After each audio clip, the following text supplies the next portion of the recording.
Bonjour à tous, je vais vous présenter ma dernière petite folie, la Champitool 2, une table dotée d'une défonceuse. Mon but est tout simplement de donner quelques idées aux futurs constructeurs, amateurs, en toute amitié et évidemment bénévolement. Avec ma première machine, relativement classique, j'ai connu, comme tout le monde, quelques petits problèmes. Par exemple, comment guider longitudinalement des pièces en forme d'arc de cercle, ronde ou ovale, comment rainurer une pièce selon un angle donné, comment maintenir à la verticale une pièce relativement longue, comment faire des mortaises un peu particulières, etc., etc. La liste est longue. Il y a vraiment de quoi se décourager par moment.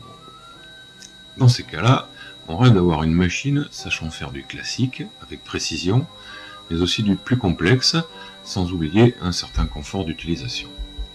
Pour la présentation qui suit, j'ai parfois démonté quelques éléments pour que ça soit plus clair. Voici le châssis. On remarque des montants en sapin, des tubes d'acier, ainsi que des cornières. Le tout étant rigidifié par une étagère horizontale et une ceinture en contreplaqué de 10. Ça forme un ensemble relativement homogène et rigide. À droite, deux roues de manutention, à gauche des pieds réglables en hauteur.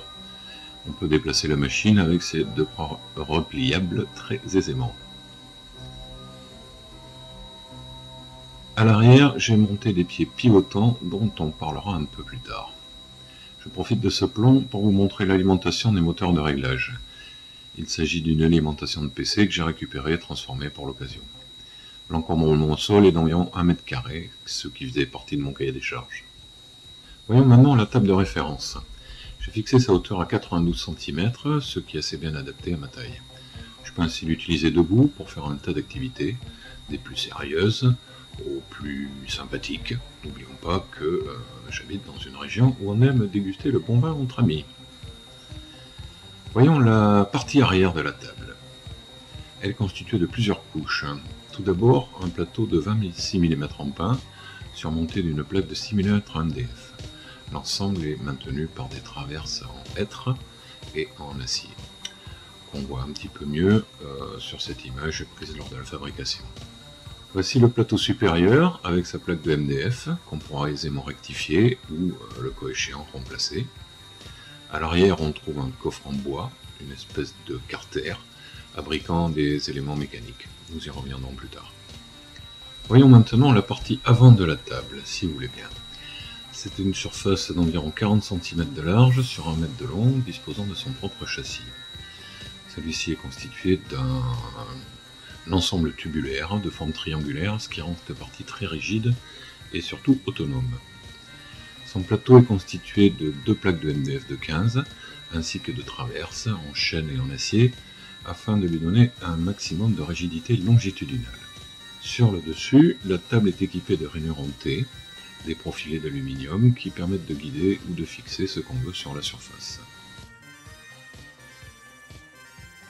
Le guide parallèle est constitué d'une plaque de MDF de 15 mm, placée à l'horizontale, d'une traverse verticale en hêtre, d'une plaque de CP de 10 cm et d'un cornière d'acier qui rigidifie l'ensemble. La face avant est recouverte d'un mélaminé et dispose d'une rainure en T. Revenons vers le centre pour détailler les deux joues fixes et le trou de passage de la fraise. On peut passer des fraises jusqu'à 60 mm de diamètre en changeant la plaque de protection. La face supérieure est équipée de 4 inserts qui permettent de fixer des accessoires, comme des presseurs par exemple. Sur l'arrière du plateau, on découvre 4 boujons qui dépassent de la surface et permettent d'ajouter un accessoire. On y reviendra plus tard. Voyons maintenant le cœur de la machine, soit la défonceuse. Elle fait 2100 watts et accepte des fraises de tout standard, métriques ou impériaux. Je l'ai débarrassé de quelques parties, comme la semelle et les coulisses. La voici lors de son autopsie, et je l'ai aussi amputée de ses bras de manœuvre, lesquels me gênaient, pour ne garder finalement que le corps de la machine. Elle est insérée dans une chaise essentiellement faite en chêne. On retrouve cet ensemble dans le châssis, avec la défonceuse au centre, sur sa chaise, une plaque supérieure permettant de la caler vers le haut, et des guides pour la positionner bien à la verticale. Dans la partie basse, deux tiges filetées verrouillent le corps de la machine contre la plaque supérieure. Pour le réglage de la hauteur de fraise, l'ensemble de la chaise monte le long de deux tiges lisses évidemment équipé de ressorts pour maintenir la chaise en appui sur son socle. Le réglage de la vitesse de rotation de la fraise s'effectue avec le bouton d'origine, qui reste toujours accessible. Voyons maintenant la valeur de copeaux. Il s'agit d'une bête boîte de contreplaqué sur laquelle on enfile comme un tiroir. On peut régler en profondeur. Sa course va de 150 mm vers l'avant jusqu'à son complet escamotage vers l'arrière. Nous verrons par la suite que c'est nécessaire. L'aspiration des copeaux se fait par l'arrière et par l'intermédiaire d'un tuyau de 100 mm, tout à fait classique. Quelques mots pour décrire le protecteur. Il s'agit d'une plaque de plexiglas de 5 mm comportant 2 cornières d'aluminium sur les côtés. On règle sa hauteur en la faisant coulisser contre la valeur de copeaux. Cet accessoire permet de protéger ses doigts lors d'usinage fin et améliore aussi l'aspiration des copeaux.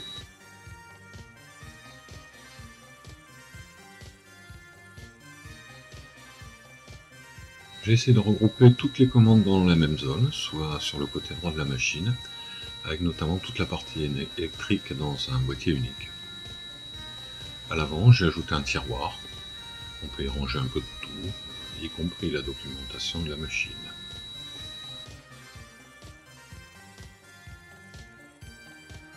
Après cette description générale, nous allons entrer dans le vif du sujet maintenant. En effet, cette table offre deux configurations, une à l'horizontale, l'autre à la verticale. Nous allons voir tout ça tranquillement. Tout d'abord, voyons l'utilisation horizontale, si vous voulez bien. Cette machine peut s'utiliser de manière tout à fait classique, en appuyant la pièce le long du guide et en la poussant au-dessus d'une fraise. Pour les pièces qu'on ne peut pas appuyer contre le guide, je l'ai dotée d'une table qui peut coulisser selon deux axes. Je l'appellerai la table croisée. Cette table peut donc se déplacer dans le sens des X sur 1,30 m de longueur, ce qui couvre de nombreux cas.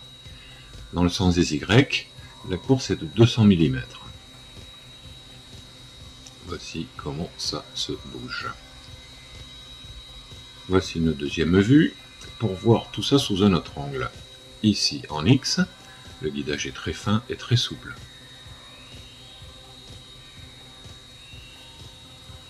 En Y, c'est pareil, sauf que la course est plus restreinte.